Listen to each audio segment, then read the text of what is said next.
আসসালামু আলাইকুম ওয়া রাহমাতুল্লাহি ওয়া বারাকাতুহু। বিসমিল্লাহির রহমানির রহিম। ইন্নাল হামদালিল্লাহ ওয়াস সালাতু ওয়াস সালামু আলা রাসূলিল্লাহ ওয়া আলা আলিহি ওয়া আসহাবিহি আজমাইন। আম্মা বা'দ। ফাআউযু বিল্লাহি মিনাশ শাইতানির রাজীম। বিসমিল্লাহির রহমানির রহিম। ইকরা বিসমি রাব্বিকাল্লাযী খালাক। ওয়া ক্বালা আন-নাবিয়্যু সাল্লাল্লাহু আলাইহি ওয়াসাল্লাম খায়রুকুম মান তাআল্লামাল কুরআনা ওয়া আল্লামা। সিলেটের ডাক মাল্টিমিডিয়ায় যে যেখান থেকে আমাদের আলোচনা শুনবেন প্রত্যেককে জানাচ্ছি স্বাগতম। আজকে আমরা একটি গুরুত্বপূর্ণ বিষয় নিয়ে আলোচনা করব।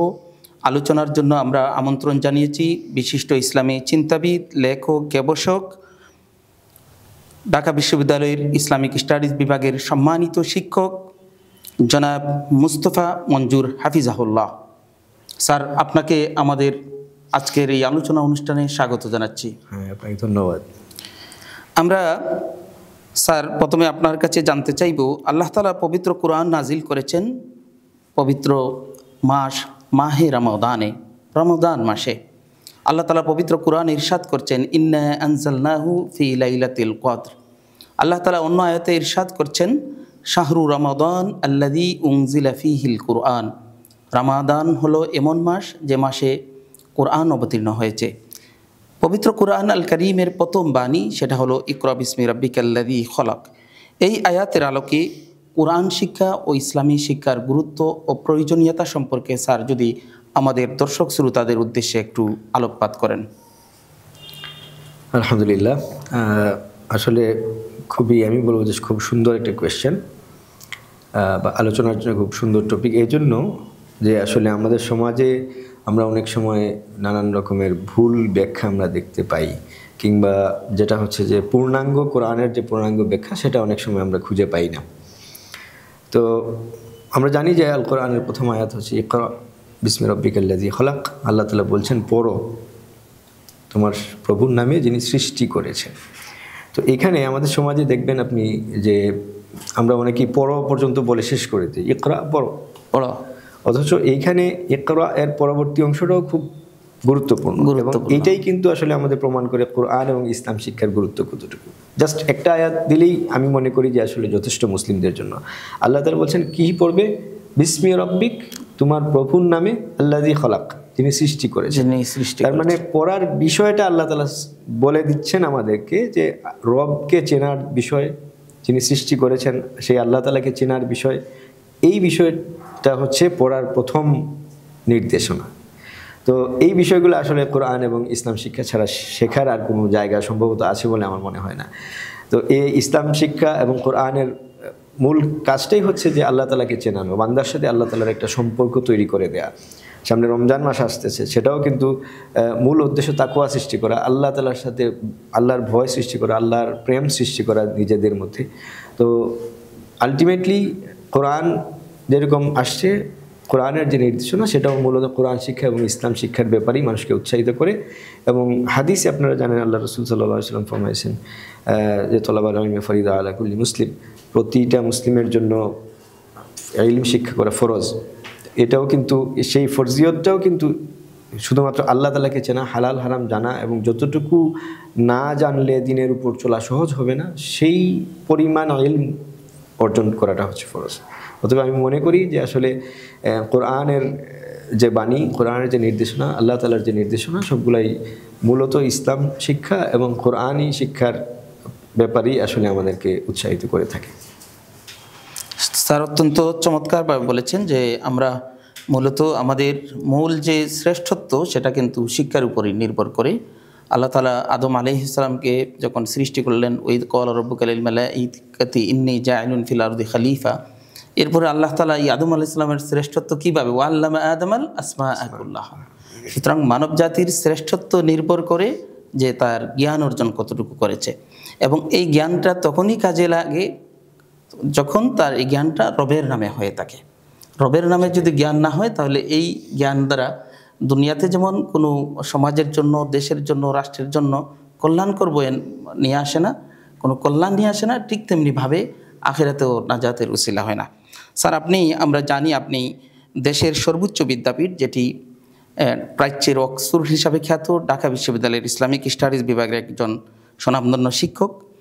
সেই হিসাবে স্যার উচ্চশিক্ষার ক্ষেত্রে ইসলাম শিক্ষার ভবিষ্যৎ ও বাস্তবতা নিয়ে যদি আমাদের দর্শক শ্রোতাদের উদ্দেশ্যে একটু আলোকপাত করেন। এটাও গুরুত্বপূর্ণ কোয়েশ্চেন। শিক্ষা কেন্দ্রিক, বিশেষ করে ইসলাম শিক্ষার যারা শিক্ষার্থী কিংবা ইসলাম শিক্ষাকে যারা ধারণ করেন কিংবা ইসলামী যে চেতনা যারা ধারণ করেন, ইসলামী মূল্যবোধকে লালন করেন, তাদের জন্য আসলে খুব জরুরি একটা বিষয়। এই উচ্চশিক্ষার ক্ষেত্রে যে ইসলামকে একটা ডিসিপ্লিন হিসেবে নিয়ে আসা, সেই বিষয়টা কিন্তু হাদিসে কোরআনে নানানভাবে উৎসাহিত করা হয়েছে। বলা হয়েছে যে তোমাদের মধ্যে কেন একটা গ্রুপ নেই, একটা দল নেই যে ইফাকিহু ফিদ্দীন, যারা দ্বীনের ব্যাপারে গভীর জ্ঞান অর্জন করবে। গভীর জ্ঞানটা কিন্তু উচ্চশিক্ষা ব্যতীত সম্ভব না। প্রথমত আপনি একটা হচ্ছে যে প্রাইমারি লেভেলের জ্ঞান বা যেটা ফরজিয়তের জ্ঞান, যেটা হচ্ছে শুধুমাত্র হালাল হারামকে চেনা, আল্লাহ তাআলাকে চেনা, ইবাদত কিভাবে করবে সেই বিষয়গুলো জানবে। পাশাপাশি এরপরে যে কাজটা আসছে সেটা হচ্ছে আমাদের সামাজিক জীবনে আমরা কিভাবে সেটাকে মানতে পারি, নফল, সুন্নাহ, মুস্তাহাব, এগুলার জ্ঞান। এবং থার্ড ফেজে যেটা আসছে সেটা হচ্ছে উচ্চশিক্ষা মিনস হচ্ছে ক্রিটিক্যালি অ্যানালাইজ করা কোনো একটা বিষয়কে। মনে করেন বর্তমান সমাজে এমন কিছু সমস্যা আমাদের সামনে আসে যে এই বিষয়গুলোকে আসলে অ্যাড্রেস করতে হয় কোরআন সুন্নাহর আলোকে, মূলনীতি গ্রহণ করে সেখান থেকে কিয়াস করে ইজতিহাদের মাধ্যমে বিভিন্ন সমাধান দিতে হয়, যেটা আল্লাহ রসুলের জামানায় ছিল না সাল্লাল্লাহু আলাইহি সাল্লাম, এবং যেটা সাহাবায়ে কেরাম আজমাইন রাদিয়াল্লাহু তাআলা আনহুমের জামানায় ছিল না। ফলে এই সমস্যাগুলো যখন আমাদের সামনে আসছে, মনে করেন ফর এক্সাম্পল আপনি যখন কেউ জিজ্ঞেস করছে যে মোবাইলটা আমরা ইউজ করতে পারবো কিনা, করলে কিভাবে ইউজ করবো, বা সোশ্যাল মিডিয়া কিভাবে ইউজ করব, এই কাজগুলোর জন্য কিন্তু আপনি প্রিভিয়াস যে সমস্ত আমাদের সালাফ জেনারেশন চলে গিয়েছেন তাদের মধ্যে এটা খুঁজে পাবেন না, কারণ মোবাইল ছিল না সে যুগে।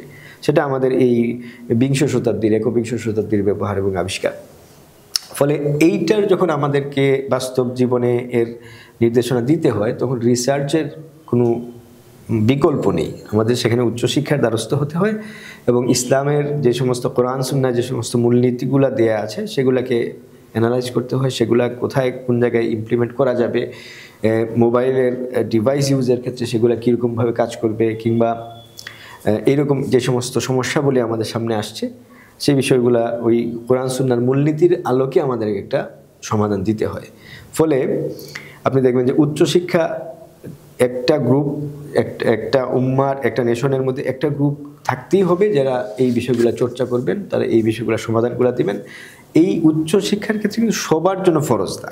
উচ্চশিক্ষা আল্লাহ তাআলার নির্দেশ হচ্ছে যে একটা নির্দিষ্ট গ্রুপ থাকতে হবে, বলা হচ্ছে সেটা হচ্ছে যে এটা ফরজে কিফায়া। যদি একটা গ্রুপ সেই উচ্চশিক্ষার মধ্যে চলে আসেন এবং তারা সেই রিসার্চগুলো করেন, সমাজের প্রয়োজনগুলো, সমাজের নিড অনুযায়ী সেই প্রয়োজনগুলো তারা মেটাতে পারেন, ওকে, দেন সমস্ত উম্মাহ এই ফরজিয়ত থেকে দায়মুক্ত হয়ে যায়। আর যদি কেউই না করেন, এই সমস্যাগুলো যদি রয়ে যায়, মন পছন্দ অনুযায়ী হাওয়া প্রবৃত্তির অনুসরণ করে কেউ না কেউ এটা ফতোয়া দিতে থাকে, ফলে সে নিজে যেরকম গুমরাহ হবে পুরো উম্মাহকে গুমরাহ করবে। ফলে উচ্চশিক্ষার ক্ষেত্রে এই বিষয়গুলো খুবই জরুরি। এটা হচ্ছে এক নম্বর পয়েন্ট। সেকেন্ড পয়েন্ট হচ্ছে বাংলাদেশে আপনারা দেখবেন যে আমরা বিংশ শতাব্দীতে, বিশেষ করে 2000 সালের আগের আমাদের সামাজিক মূল্যবোধ কিংবা আমাদের সমাজের যে আচার আচরণ কালচারগুলো ছিল সেটা অনেকটাই চেঞ্জ হয়ে গেছে। ড্রাস্টিক্যালি চেঞ্জ আমরা দেখতে পাই 2000 সালের পর থেকে, বিশেষ করে যখন আমাদের হাতে অনলাইন খুব বেশি অ্যাভেইলেবল হয়ে যায়, ইন্টারনেটটা, সাথে সাথে ইউটিউব, সোশ্যাল মিডিয়া আমাদের হাতে অ্যাভেইলেবল হয়ে যায়। ফলে আমাদের দেখি যে আমাদের যে পারস্পরিক শ্রদ্ধাবোধের একটা জায়গা ছিল, আমাদের পারস্পরিক সম্মানের জায়গা, পারস্পরিক মেলামেশা এবং সামাজিক বন্ধনের যে জায়গাটা ছিল সেটা অনেকটা ঢিলে হয়ে যায়, এবং এর ফলে আমরা সামাজিক মূল্যবোধ হারিয়ে ফেলি, ধর্মীয় মূল্যবোধগুলো হারিয়ে ফেলি। তো সেই জিনিসগুলোও আসলে কন্ট্রোল করার জন্য আমাদের ইসলামিক স্টাডিজ বা ইসলাম শিক্ষার উপর জোর দিতে হবে, এবং এই নীতি নৈতিকতা শিক্ষা সমাজে কিভাবে সেটা ইমপ্লিমেন্ট করতে হবে, সের জন্য আসলে ইসলামিক সোসাইটি কী ছিল সেগুলোর উপরে আমাদের জ্ঞান দরকার। তো সেই জ্ঞানগুলোও কিন্তু আসলে উচ্চশিক্ষার একটা পার্ট। ফলে যদি উচ্চশিক্ষাটা হারিয়ে যায়, বিশেষ করে ইসলাম শিক্ষা ডিসিপ্লিনে যদি আমাদের ওইরকম বেশি ফ্রুটফুল না হয়, এফেক্টিভ না হয়, তাহলে দেখা যাবে যে আসলে সমাজে এই অনাচারগুলা বেড়ে যাবে। এই জিনিসগুলোর দাওয়াত পৌঁছানোর জন্য আসলে ইসলামিক স্টাডিজের উপর মানুষের হায়ার স্টাডি করা উচিত।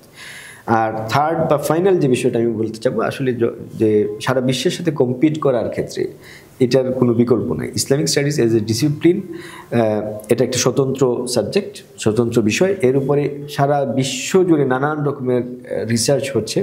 আমরা যদি এটাতে আগে এনে আসতে পারি, যেমন মনে করেন বর্তমান সময় ইসলাম ফোবিয়া বা হিজাব ফোবিয়া, সেটা নিয়ে যদি আমরা আসলে খুব ভালো রিসার্চ না করতে পারি, তাইলে আমরা পলিসি মেকিংয়ের ক্ষেত্রে খুব ভালো পলিসি আমরা দিতে পারবো না জনগণকে, হয়তো আমাদের পলিসিতে গ্যাপ থেকে যাবে।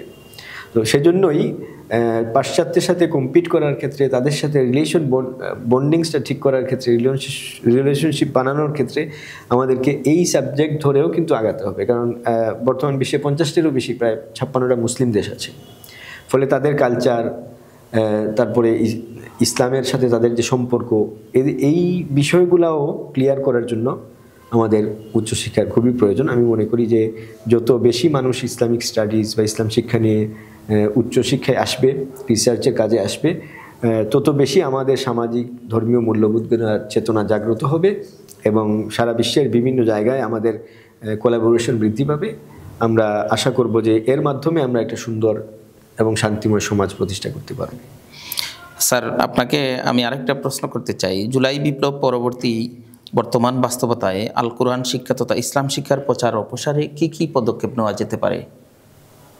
আলহামদুলিল্লাহ। তো জুলাই পরবর্তী সময়ে আসলে আমাদের এই বিষয়টা খুব বেশি প্রাসঙ্গিক আমি মনে করি। তো জুলাই বিপ্লবের ক্ষেত্রে আমি মূল উত্তর দেওয়ার আগে দুই একটা বিষয় বলতে চাই। জুলাই বিপ্লবের আগের অবস্থা এবং পরের অবস্থার মধ্যে একটু পার্থক্য টানতে চাই। যে এমন ছিল না যে জুলাই বিপ্লবের আগে আমরা আমাদের ইসলাম মানতে পারি নাই, এরকম অবস্থা ছিল না। বরং আমরা একটা সার্টেন লেভেলে ইসলাম মানতে পেরেছি। বিশেষ করে সেটা হচ্ছে ব্যক্তি পর্যায়ে। ইভেন আমাদের মধ্যে অনেক তাহাজ্জুদ গুজার মানুষও ছিলেন, সেটাতে কারোর কোনো আপত্তি ছিল না, কোনোরূপ বিধি নিষেধও কিন্তু আসেনি। বিধিনিষেধগুলো আসলো যখনই আমরা প্রাতিষ্ঠানিকভাবে ইসলামকে মানতে চাইলাম। প্রাতিষ্ঠানিকভাবে যখনই আমরা মানতে চাচ্ছি কিংবা কোনো একটা অন্যায়ের প্রতিবাদ করতে চাচ্ছি, তখনই কিন্তু আমাদের বিপক্ষে নানান রকমের জেল জরিমানা, তারপরে অত্যাচার অনাচার, কণ্ঠকে দাবিয়ে দেয়া নানান রকমের ইস্যুগুলো আসলো। তো জুলাই বিপ্লবের পরবর্তী সময়ে যে সুবিধাটা আমরা পাচ্ছি সেটা হচ্ছে আমরা প্রাতিষ্ঠানিকভাবে এবং সামষ্টিকভাবে ইসলামকে মানার যে একটা প্রক্রিয়া, সেই প্রক্রিয়াটাকে আমরা শুরু করতে পেরেছি। ফলে আপনি যেটা বললেন যে কোরআন শিক্ষা কিংবা ইসলাম শিক্ষার ব্যাপারে পদক্ষেপ নেওয়া, এই বিষয়গুলো আসলে ইন্ডিভিজুয়াল লেভেলে আসলে খুব বেশি কাজ করে না। একটা পর্যায়ে ছিল যখন আমাদের ফ্যামিলি থেকে আমরা ইসলাম শিক্ষার মূল জায়গাগুলো পেয়ে যেতাম, মূল কোরআন শিখতাম এবং পরবর্তী ফরজিয়াতের যে ইলমগুলো ছিল সেটা পেয়ে যেতাম। আমি প্রথমেই বলেছি এটা হচ্ছে ফরজিয়াতের লেভেলের এবং ইন্ডিভিজুয়াল সবাই এর জন্য জিজ্ঞাসাবাদ, মানে তাদেরকে জিজ্ঞাসা করা হবে। কিন্তু ইসলাম শিক্ষার প্রচার যদি বা প্রসার যদি আমরা করতে চাই, তাহলে কিন্তু আমাদের এর পরবর্তী ধাপে এসে কাজ করতে হবে, যেই ধাপটা আগে আমাদের জন্য সহজ ছিল না জুলাই বিপ্লবের আগে। এখন যেহেতু সহজ হয়েছে, সেক্ষেত্রে আমি প্রথম বলবো যে কাজটা আমাদের প্রথম করা উচিত, আমাদের কয়েকটা ধাপে আমাদের প্ল্যান সেট করা উচিত। প্রথম কাজ করা উচিত, লং টার্ম একটা প্ল্যান করা উচিত যে আমরা আসলে 10 বছর বা 20 বছর পরে আসলে ইসলাম শিক্ষাকে কোন জায়গায় দেখতে চাই। ইভেন এই প্ল্যানের মধ্যে আমাদের ইউনিভার্সিটি লেভেলের শিক্ষা কোথায় থাকবে, প্রাইমারি লেভেলের শিক্ষা কোথায় থাকবে, এরকম একটা প্ল্যান থাকবে। সেকেন্ড থাকবে, যদি আমরা 20 বছরের প্ল্যান করে থাকি, তাহলে 10 বছরের মাথায় আমাদের কোন জায়গায় পরিস্থিতি থাকবে, মিড টার্ম একটা প্ল্যান থাকবে। এবং আরেকটা থাকবে যে day wise plan, short term plan, যে আমরা এইভাবে আগাতে থাকবো, আমার 1 বছরের মাথায় এই বিষয়গুলো দরকার। এটা হচ্ছে এক রকমের আমরা প্ল্যান কিভাবে করব। সেকেন্ড আরেকটা বিষয় হচ্ছে যে আমরা ইসলাম শিক্ষার ক্ষেত্রে প্ল্যান তো করব, কিন্তু প্ল্যান করার ক্ষেত্রে এমন যেন না হয় যে আমি একটা মাদ্রাসাকে ধরে প্ল্যান করলাম এবং ওই মাদ্রাসার উপরে আমি আমার সমস্ত শ্রম ঢেলে দিলাম। তাতে কি হবে, একটা মাদ্রাসাকে থেকে হয়তো যদি 50 জন বা 100 জন স্টুডেন্ট বের হয়, 5 বছরে 500 বের হবে, কিন্তু এই 500 দ্বারা কিন্তু একটা সমাজের মধ্যে ইসলাম শিক্ষার ব্যাপক পরিবর্তন আপনি আনতে পারবেন না। আপনার প্ল্যানের মধ্যে ওই জিনিসটা থাকতে হবে যে এমন একটা ধারার সৃষ্টি করব যেন সেই ধারাটা অনেকটা বন্যার পানির মতো সারা সমাজে ছড়িয়ে যায়। হতে পারে একটা মডেল সৃষ্টি করলেন মাদ্রাসা এডুকেশনে কিংবা স্কুল এডুকেশনে, একটা ইসলামিক শিক্ষা বা ইসলামী নৈতিকতার শিক্ষা, ইসলামী ফরজিয়াতের শিক্ষার একটা মডেল সৃষ্টি করলেন, যেটা সারা বাংলাদেশের বিভিন্ন স্কুলে ফলো করবে। ফলে দেখা যাবে 5 বছরে যেখানে আপনি একটার মাদ্রাসার পিছনে শ্রম দিয়ে 500 মানুষ রেডি করছেন, সেখানে 5 বছরে সেখানে 5 কোটি মানুষ হয়ে যেতে পারে। সেটা একটা। আর থার্ড পর্যায়ে আপনার প্ল্যানিংয়ের মধ্যে একটা বিষয় থাকা উচিত, সেটা হচ্ছে যে শুধুমাত্র স্কুল গোয়িং বা মাদ্রাসা গোয়িং যে স্টুডেন্টরা আছে তাদেরকে আপনি টার্গেট রাখবেন কিনা, আপনার ফোকাস গ্রুপ কারা কারা। আমাদের সমাজের ছাত্র শ্রেণী এখনও মাশাআল্লাহ অনেক বেশি, প্রায় ভালো একটা পার্সেন্টেজ ছাত্র হিসেবে আসছে, তাদেরকে আমরা অবশ্যই টার্গেটে রাখবো। কিন্তু এই যে আপামর জনসাধারণ, গ্রামের যারা অ্যাডাল্ট শ্রেণী কিংবা যারা কর্মজীবী শ্রেণী, ইভেন নারী শ্রেণী, তাদের মধ্যে কিভাবে আমরা ইসলাম শিক্ষার বিষয়গুলো পৌঁছায় দেব, সেই প্ল্যানটাও আমাদের এখনই করতে হবে। আসলে এখনই করে তারপরে সেটা ধরে ধরে আমরা কাজ করতে হবে। এবং সেই কাজ করতে গেলে আরও একটা বিষয় আমাদের মাথায় নেওয়া উচিত, যে আমাদের অনেকেই ইসলামিক স্টাডিজের ক্ষেত্রে বা ইসলাম শিক্ষার ক্ষেত্রে শ্রম দিয়ে থাকেন। কওমি ধারার মানুষেরা শ্রম দেন, আলিয়া ধারার মানুষেরা শ্রম দেন। বিভিন্ন এখন আমরা প্রচুর পরিমাণে ইসলামিক স্কুল দেখতে পাই, ক্যারিয়ার স্কুল বলতে পারেন। তারপরে বিভিন্ন দাওয়াতের সেক্টরে অনেক মানুষ ইসলাম শিক্ষা প্রসারে শ্রম দিয়ে থাকেন। তাদের মধ্যে একটা সমন্বয় সাধন করা দরকার। এমন যেন না হয় যে একটা গ্রুপকে আমরা সব ধারার মানুষ গিয়ে দাওয়াত দিচ্ছি, অথচ পাশে আরও 3টা গ্রুপ বাদ পড়ে যাচ্ছে। এইটা অনেকটা সমন্বয়ের অভাবে হয়ে থাকে। এখন আমাদের সেই সমন্বয়ের সুযোগটা আছে। আগে হয়তো আমরা 4টা ধারার গ্রুপ একসাথে বসলে আমাদেরকে নানান রকমের ট্যাগ দেওয়া হতো, জঙ্গি ট্যাগ দিয়ে আমাদের বসার সুযোগগুলো কেড়ে নেওয়া হতো। এখন সেই সমস্যাটা নাই, ফলে আমরা একসাথে বসতে পারি। আমরা বসে সেখানে ডিসিশন নিয়ে আলাদা আমাদের নিজেদের কর্মক্ষেত্র ভাগ করতে পারি, এবং সেটা করা উচিত বলে মনে করি। আর ফাইনালি আমি যেটা বলবো, এটা কেবল ইসলাম শিক্ষা প্রসারের কাজের ক্ষেত্রে না, বরং আমরা যেটা দেখব প্রিভিয়াস ইয়ার্সগুলোতে আমরা যে সমস্যাগুলো ফেস করেছি ইসলাম শিক্ষার ক্ষেত্রে, যে ইসলাম শিক্ষার প্রকৃত চেতনাটা তুলে ধরা হয়নি, কিংবা ইসলাম শিক্ষা বইয়ের মধ্যে নানান রকম অনইসলামিক কাজগুলো, যেমন হারমোনিয়ামের ছবি নিয়ে আসছে, কিংবা মূর্তির ছবি নিয়ে আসছে, কিংবা ইভেন একটা ছেলে মেয়ের ছবি, এরকম অনেক রকম বক্তব্য আমরা দেখেছি। এলজিবিটি বা ওই ট্রান্সজেন্ডারের ইস্যুগুলো নিয়ে আসা হয়েছিল। তো এই টাইপের যত রকমের আপত্তিকর বিষয় আছে যেগুলো ইসলামের স্পিরিটের সাথে যায় না, সেই সমস্ত আপত্তিকর জিনিসগুলো ঝেঁটিয়ে বিদায় করে ফেলার এখনই সময়। যেটা আমরা আগে পারিনি, এখন সমন্বিতভাবে এই জিনিসটা আগে করতে হবে, এবং পরবর্তীতে আমরা কি সেখানে দেব সেটার জন্য আমরা আমাদের ইসলামিক স্টাডিজ বা উলামায়ে কেরামের মধ্য থেকে একটা এক্সপার্ট দল তৈরি করে আমরা সেটা প্রস্তাবনা দিতে পারি, এই বিষয়গুলো আসবে। এবং আমি মনে করি এইভাবে যদি আমরা প্ল্যান করে কাজ করতে পারি, তাহলে মনে করি যে আসলে জুলাই পরবর্তী সময়টাকে আমরা কাজে লাগাতে পারবো। এবং একটা বিষয় মাথায় রাখা উচিত, জুলাই পরবর্তী এখন যে সময়টা আমরা পার করে যাচ্ছি সেটা খুব বেশি দিন থাকবে না। হয়তো আগামী নির্বাচনের পরবর্তীতেই হয়তো সিচুয়েশন ডিফারেন্ট হয়ে যেতে পারে।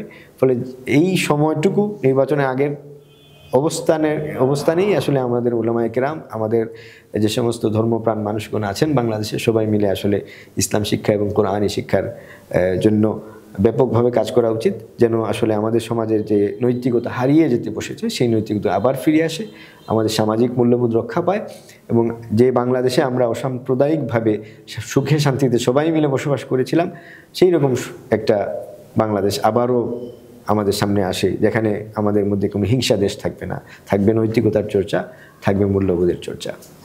ধন্যবাদ স্যার, অত্যন্ত চমৎকার বলেছেন। সর্বশেষ স্যার আপনাকে খুবই সংক্ষেপে একটা প্রশ্ন করতে চাই।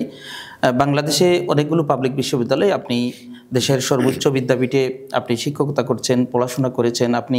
আমি যতটুকু জানি যে উচ্চশিক্ষায় আপনি বিশেষ করে পিএইচডি, যুক্তরাজ্যে আপনি পিএইচডি করেছেন। তো সব মিলিয়ে স্যার আমাদের দেশের পাবলিক বিশ্ববিদ্যালয়গুলোতে অনেকগুলো বিজ্ঞান প্রযুক্তি বিশ্ববিদ্যালয়, প্রকৌশলী বিশ্ববিদ্যালয়, এই বিশ্ববিদ্যালয়গুলো এবং জেনারেল বিশ্ববিদ্যালয়, এগুলোতে ইসলামিক স্টাডিজ বিভাগ বা খোলা বা এই সব বিশ্ববিদ্যালয়গুলোতে জিডি কোর্স হিসাবে কোনো বিভিন্ন ডিপার্টমেন্টে ইসলাম শিক্ষা চালু করা যায় কিনা, বা এটা আসলে বাস্তবতার আলোকে সবার জন্য, সকল ডিপার্টমেন্টের জন্য ইসলাম যারা মুসলিম শিক্ষার্থী আছে তাদের জন্য কি আদৌ প্রয়োজন, সেই বিষয়টি আপনি সংক্ষেপে যদি একটু আমাদের দর্শক শ্রোতাদের উদ্দেশ্যে বলেন। হ্যাঁ, এইটা খুবই প্রয়োজন। এটা আপনি যে ইস্যুটা আনলেন, এটা আসলে জনগণের প্রাণের দাবি আমি মনে করি। যে কারণ আমার দুঃখজনক হচ্ছে আমাদের কেবলমাত্র 3-4টা বড় বড় পাবলিক ইউনিভার্সিটিগুলোতে আছে, বাকিগুলোতে ইসলামিক স্টাডিজ ডিপার্টমেন্ট নাই। বিগত 15 বছর ধরে বা 20-22 বছর ধরে আসলে ইসলামিক স্টাডিজের কখনো কোথাও খোলা হয়নি, অনার্স খোলা হয়নি, ইসলামিক স্টাডিজের পদায়ন সৃষ্টি করা হয়নি। তো এখন আমি মনে করি যে আসলে আমাদের এখন হাই টাইম যে আমরা আসলে এই বিষয়গুলো নিয়ে মুভ করব এবং বিভিন্ন ইউনিভার্সিটিগুলোতে খুলে নেওয়া উচিত। অন্তত ইসলামের কথা বলার, নৈতিকতার কথা বলার একটা জায়গা সৃষ্টি করা উচিত। নৈতিকভাবে কিছু সবল মানুষ তৈরি করা, যারা ঘুষের দিকে যাবে না, সুদের দিকে যাবে না, যারা অশ্লীলতার বিপক্ষে দাঁড়াবে, এইরকম একটা গ্রুপ আমাদের সমস্ত সেক্টরে থাকা উচিত। আমি বাইরের এক্সপিরিয়েন্স থেকে দেখেছি, তারা কিন্তু যদিও সেকুলার দাবি করে, কিন্তু তারা ক্রিশ্চিয়ানিটি শিক্ষা কিন্তু তারা স্কুল কলেজেও দেয়। অথচ আমাদের এখানে ইসলাম, আমরা এত বেশি সেকুলার যে আমরা আসলে ইসলাম শিক্ষার সাথে অন্যান্য ধর্মের শিক্ষাগুলো দেয়। আমি অস্বীকার করছি না অন্য ধর্মের শিক্ষা দেওয়া দরকার নেই, কারণ অন্য ধর্মের যেহেতু লোকেরা আছে তারা তাদের ধর্ম শিখবে, তারা তাদের ধর্ম শিখবে। ইভেন মুসলিম ছাত্রও সেটা পড়তে পারে, কোনো সমস্যা নেই। কিন্তু আমি যেটা মনে করি, যেহেতু আমাদের সিংহভাগ মানুষ মুসলিম এবং আমাদের যে কালচারটা সেটা আসলে বাঙালি মুসলিমদের কালচার, আমরা এই যে বাংলাদেশে বসবাস করছি তারা মুসলিমদের কালচার নিয়েই বড় হয়েছি। আমরা ছোটবেলা দেখেছি সালাম দেয়া, এবং দেখবেন যে আপামর জনসাধারণ তিনি হিন্দু হন বা মুসলিম হন, তারা কিন্তু সালাম দেন, এখনো সালাম দেন। আমাদের দেখবেন যে আমরা মাজারে জিয়ারত করতে যাই, সেক্ষেত্রে দেখবেন যে হিন্দুরাও কিন্তু সমভাবে সেখানে যান, উপস্থিত হন। ফলে এই যে একটা মিক্সড কালচার, সেক্ষেত্রে কিন্তু মূল প্রাধান্যটা ইসলামের ছিল। এই আজকে যে দেখেন যে অশ্লীলতার সয়লাভ হচ্ছে বিভিন্ন জায়গায়, বিভিন্ন রকমের রেপ বেড়ে গেছে, বেবিচার, জিনা এগুলো বেড়ে গেছে, কিংবা ছিনতাই, রাহাজানি বেড়ে গেছে, ঘুষ, দুর্নীতি সব কিছু বেড়ে গেছে। তো এগুলোর পিছনে আমি মনে করি আসলে নৈতিক শিক্ষাটা না থাকা, এবং নৈতিক শিক্ষার যেহেতু বেসিস হচ্ছে আমাদের দেশে আমাদের ইসলাম শিক্ষা থেকে উচ্চারিত, ফলে আমি মনে করি সর্বস্তরে যদি আমরা আসলে, এক হচ্ছে ইসলামিক স্টাডিজ ডিপার্টমেন্ট খোলা, সেকেন্ড হচ্ছে জিইডি বা জেনারেল এডুকেশন হিসেবে যদি বিভিন্ন স্তরে ইসলাম শিক্ষার নৈতিকতার বিষয়গুলোকে প্রাধান্য দিয়ে মানুষের সামনে নিয়ে আসা হয়, তাইলে হয়তো আমরা একটা সুন্দর বাংলাদেশ পেতে পারি। এবং জিইডি কোর্সে একটা বিষয় মনে রাখবেন, মানুষ কিন্তু কিছু সামনে লোভ বা সামনে কোনো লাভ না দেখলে কিন্তু কাজ করে না, কিংবা যদি ভয় না থাকে। আইন আমরা কেন মানি? না হলে শাস্তি আছে, আমি জানি আর না জানি, আমি যদি কাউকে মার্ডার করে ফেলে আমাকে একটু শাস্তি দেবে, এখানে বলার সুযোগ নেই যে আমি জানি না। অতএব ইসলামিক নৈতিকতা যখন আমরা শিক্ষা দিতে যাবো, তখন অবভিয়াসলি কিছু বিলিফের সিস্টেমগুলো আসবে, যে আমাদেরকে বলতে হবে যে আমরা আল্লাহর কাছে জবাবদিহি করতে হবে, আখিরাতে এই শাস্তিগুলো আছে। তো ফলে জেনারেল এডুকেশন যদি আমরা চালু করতে পারি, আমরা চাই না সব মানুষ আলেম হয়ে যায়, সব মানুষ একেবারে ইসলামপন্থী হয়ে বসে থাকবে, সেটা দরকার নেই। কারণ একটা দেশ চালানোর জন্য আমার যেরকম রাজনীতিবিদ দরকার, অর্থনীতিবিদ দরকার, আমাদের টেকনিশিয়ান দরকার, অনেক মানুষের দরকার আছে। কিন্তু আমরা এটা চাই যারা হবেন তারা সবাই নৈতিক মানুষ হবেন, এবং সেজন্যই আসলে জিইডি কোর্সগুলো। আচ্ছা স্যার, এবং আমি মনে করছি যে হয়তো আপনিও একমত হবেন যে যদি একজন নন মুসলিমও ইসলামের শিক্ষা বা তার বাস্তব জীবনে ইসলামের যে কর্মসূচি দৈনন্দিন রয়েছে এগুলো মেনে চলে, তাহলে সেও কিন্তু দুনিয়ার জীবনে সে শান্তিতে বসবাসের একটা সুযোগ পেতে পারে। হ্যাঁ, একটা বিষয় কি, ইসলামে নৈতিকতার কথা এত সুন্দরভাবে বলা আছে যে এটা সম্ভবত অন্য কোনো জায়গায় নেই। এত ডিটেইল আকারে আল্লাহ রসুল সাল্লাল্লাহু আলাইহি ওয়াসাল্লাম নিজে প্র্যাকটিস করে দেখিয়ে গিয়েছেন, সাহাবায়ে কেরাম প্র্যাকটিস করে দেখিয়ে গিয়েছেন। জাস্ট একটা উদাহরণ দিয়ে আমি শেষ করে ফেলবো। একবার মদিনার বাজারে একজন ইয়াহুদি আসছে, এক সাহাবীর দোকানে এসে জিজ্ঞেস করছে এই জিনিসের দাম কি। সাহাবী দাম বলছেন যে এটা হচ্ছে এইরকমের দাম। সে রাজি, তখন কিনবে, বলছেন দাও। তখন সাহাবী বলছেন একটা কাজ করো, তুমি এই আমার জিনিসটা আমার দোকান থেকে না কিনে ওই পাশের দোকান থেকে কিনো। ইহুদি একটু আশ্চর্যান্বিত হলো, সে গেল পাশের দোকানে, গিয়ে দেখে পাশের দোকানে কিন্তু যেই নিয়ে বিক্রি করছেন তিনি একজন ইয়াহুদি। তো সেখান থেকে ওই একই দামে উনি কিনে নিয়ে আসলেন। এসে ওই ক্রেতার মনে একটা কোয়েশ্চেন জাগলো, উনি সাহাবীকে জিজ্ঞেস করলেন, আচ্ছা ব্যাপার কি বলেন তো, একই দামে তো আমি ওই দোকান থেকেও কিনলাম সেম জিনিস, আপনি কেন বিক্রি করলেন না? আপনি বিক্রি করলে আপনার লাভ হতো। তখন সাহাবী যে জিনিস দিয়েছিলেন এর চাইতে উত্তম নৈতিকতা কিন্তু হতে পারে না, মানবতা এর চাইতে উত্তম হতে পারে না। উনি বলেছেন, দেখেন আমি আজকে যে পরিমাণ বিক্রি করার কথা দরকার ছিল আমি সেটা করে ফেলেছি, আমার লাভ হয়ে গেছে, কিন্তু ওই আমার যে পাশের দোকানদার বিক্রেতা উনি কিন্তু বিক্রি করতে পারে নাই, ফলে তার সংসার চালানোর যে একটা মানবিক চেতনা তার মধ্যে কাজ করেছে, সেজন্য আমি তোমাকে ওইখানে দিয়ে দিয়েছি যে তুমি ওইখান থেকে নিয়ে। এটাই হলো ইসলামের নৈতিকতা। হ্যাঁ, তো এটাই ইসলামের নৈতিকতাগুলো এইরকমই, যে কেউ যদি অনুসরণ করে সে আশা করা যায় যে অন্তত সমাজের যে বিশৃঙ্খলা বা নানান রকম বিষয়গুলো আছে সেগুলো থেকে বেঁচে থাকবে এবং সবাই আসলে মিলেমিশে সুন্দরভাবে সমাজে আমরা বসবাস করতে পারবো। ধন্যবাদ স্যার, আপনি আমাদেরকে সময় দিয়েছেন, আমাদেরকে ধন্য করেছেন। আল্লাহ তাআলা আপনার হায়াতে এবং আমলে বারাকা দান করুন। সম্মানিত দর্শক শ্রোতা, আমরা এতক্ষণ আলোচনা শুনছিলাম বিশিষ্ট ইসলামী চিন্তাবিদ, লেখক, গবেষক, ঢাকা বিশ্ববিদ্যালয়ের ইসলামিক স্টাডিজ বিভাগের স্বনামধন্য শিক্ষক জনাব মুস্তাফা মঞ্জুর স্যারের কাছ থেকে। আমরা জানি পবিত্র কুরআন আল করিম হচ্ছে মাহে রমাদানে অবতীর্ণ হয়েছে। পবিত্র কুরআন আল করিমের প্রথম বাণী হচ্ছে ইকরা, পাঠ করো রবের নামে যিনি সৃষ্টি করেছেন।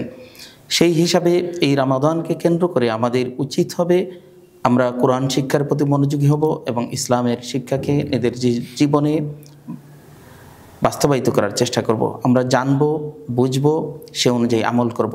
আল্লাহ তাআলা আমাদের সবাইকে তৌফিক দান করুন। আজকে এ পর্যন্তই। আসসালামু আলাইকুম ওয়া রাহমাতুল্লাহি ওয়া বারাকাতুহু। এরকম আরও ভিডিও পেতে সিলেটের ডাক মাল্টিমিডিয়ার সাথেই থাকুন।